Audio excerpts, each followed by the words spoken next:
বাংলাদেশের 3 বারের সাবেক প্রধানমন্ত্রী খালেদা জিয়াকে কুয়েত থেকে তাকে সসম্মানে লন্ডনে নিয়ে যাওয়া হয়েছে। শেখ হাসিনা যদি ভালো হতো, সে ভারতের নরেন্দ্র মোদী কোলে না থেকে সে তো থাকতো, তাই না?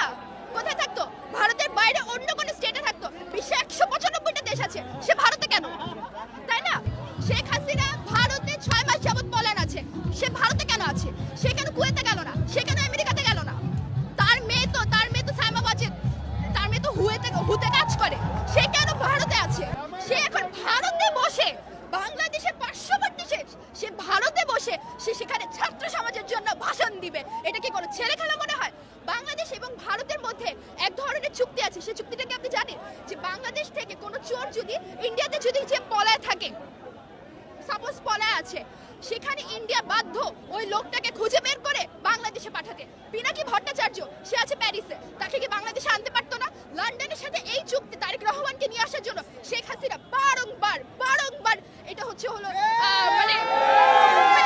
চুক্তি করতে চেয়েছে, তারেক রহমানকে দেশে আনতে চেয়েছে, পেরেছে? কারণ ওর মতো গন্ডমূর্খ তারেক রহমানকে দেশে আনতে পারিনি। বাংলাদেশের মানুষকে তাকে লাথি মেরে যে ভারতে পাঠিয়েছে, সে ভারতে বসে যে বাংলাদেশে যে এই মুহূর্তে সে যে এক ধরনের ছাত্র সমাজের উদ্দেশ্যে যে ভাষণ দিতে চাচ্ছে, সেই জন্য আমাদের মধ্যে যে সাধারণ মানুষ এখানে জড়ো হয়েছে, যে তার বাবাকে যেখানে হত্যা করা হয়েছে সেই বাড়ি আজকে গড়িয়ে দেওয়া হবে।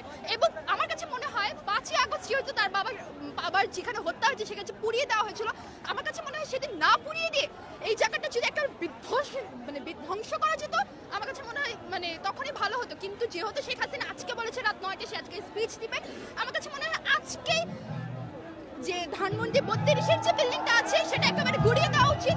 এবং এই যে ডিজে পার্টি হচ্ছে সেটা শেখ হাসিনার দেখা উচিত যে সে কি করে দিয়ে গেছে। এবং আওয়ামী লীগ আর কখনো বাংলাদেশের মতো জায়গায় কখনো নির্বাচনে দাঁড়াতে পারবে না, এটা হচ্ছে তার প্রমাণ। একটু দেখান মানুষজন কত ভরে গিয়েছে। আমি একজন BRAC university student, school of law student, আমি আইন বুঝি।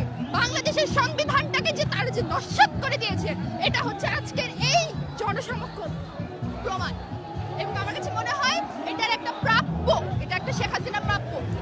আপনার কাছে একটু জানতে চাই, এই ক্ষোভ ধানমন্ডি 32 ঘুরিয়ে দিয়ে, এটা দিয়ে কি আসলে ইতিহাস মুছে দেওয়া যাবে, বা হচ্ছে এই ক্ষোভ প্রকাশ করে আজকে 1972 সালে পরে যে 1975 সাল পর্যন্ত যে 1.5 মিলিয়ন মানুষ যে না খেয়ে মারা গিয়েছে শেখ মুজিবের স্বৈরাচারের আমলে 1972 সালে পরে, সেসব ইতিহাসকে আমরা ভুলে গিয়েছি, সেগুলোও তো মুছে দেওয়া হয়েছিল। ইতিহাস মানুষ জানবে, ইতিহাস জানবে যে এখানে শেখ মুজিবকে সেনা অভ্যুত্থান